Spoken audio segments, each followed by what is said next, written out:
It is time now to rise and shine in Denver, sitting at an elevation of about 5,000 feet. The city is a mile above sea level and is known for its outdoor adventures. Motolingi joins us from just outside the city at the Red Rocks Amphitheatre. Gorgeous. Good morning, Mola. That is beautiful.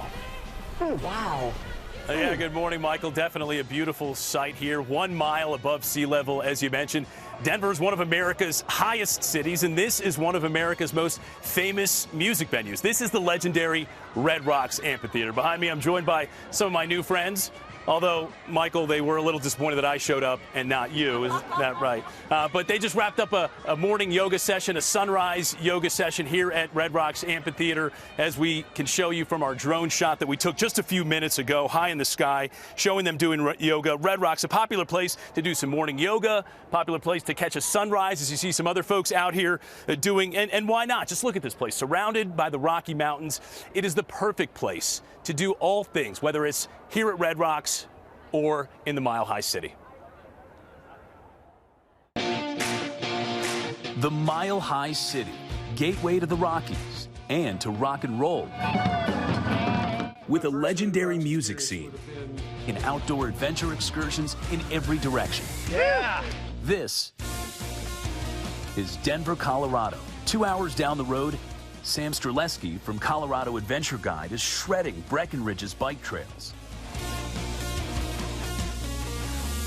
For someone who's never done any sort of mountain biking, they look at this and think this can be pretty intimidating, right? But it's accessible to everyone. Oh yeah, when I moved here and was told about mountain biking, I was like, what? You want me to speed down a mountain on a bike?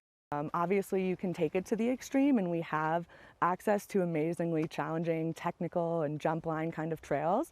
But we also just have really amazing green and blue trails for families, young kids. After a while, I decide to push my skills and jump to the next level.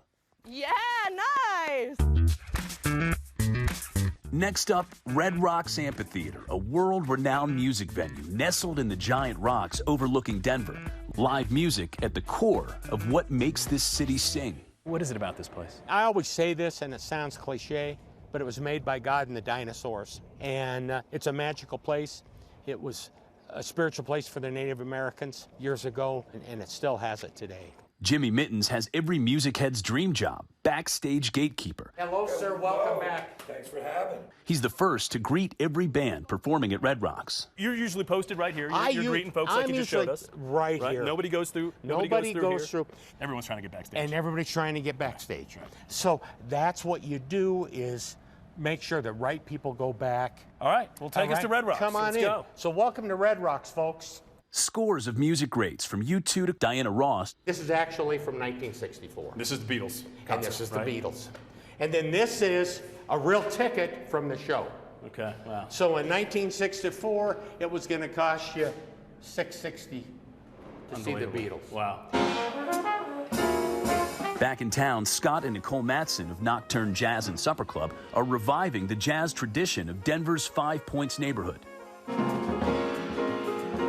I think a lot of people might be surprised to hear that Denver has a long history of a jazz scene. It does indeed. So bands that were on the road in between St. Louis and the West Coast, Los Angeles, Denver was a natural stop-off, and therefore it became a very hot music scene, actually known as the Harlem of the West for a while. The Denver scene is really collaborative, and it's really rich with a lot of players, and they're constantly doing little projects. Hey, man. Hey, how's it going? For my last stop, exotic supercar driving in Golden, Colorado, where adventure influencer Nelson Holland and I get behind the wheel of a Lamborghini. Holland used to be intimidated by the rugged terrain. Don't ever give up. This is really where I fell in love with nature. I've been out here for 10 years, and when I saw the Rocky Mountains, it just unlocked a whole new thing for me. What is it about it? What draws you to some of that stuff? Oh, it's so beautiful. You can just always see the Rocky Mountains from the city, so it's sort of always calling your name.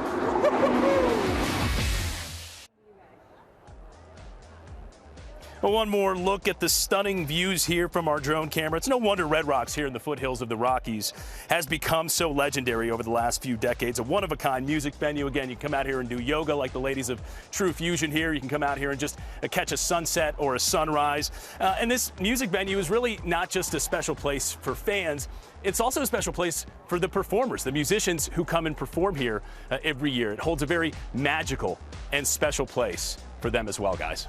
Yeah, you can see that just from those images, Mo. It looks magical. It looks like a spiritual. Yes, it does. Place exactly. So beautiful. And Mola, thank you. Thank you for that. We really appreciate it for bringing that to us and our viewers.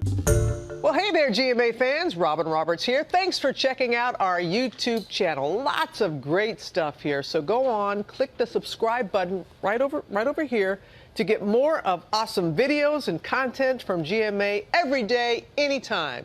We thank you for watching, and we'll see you in the morning on GMA.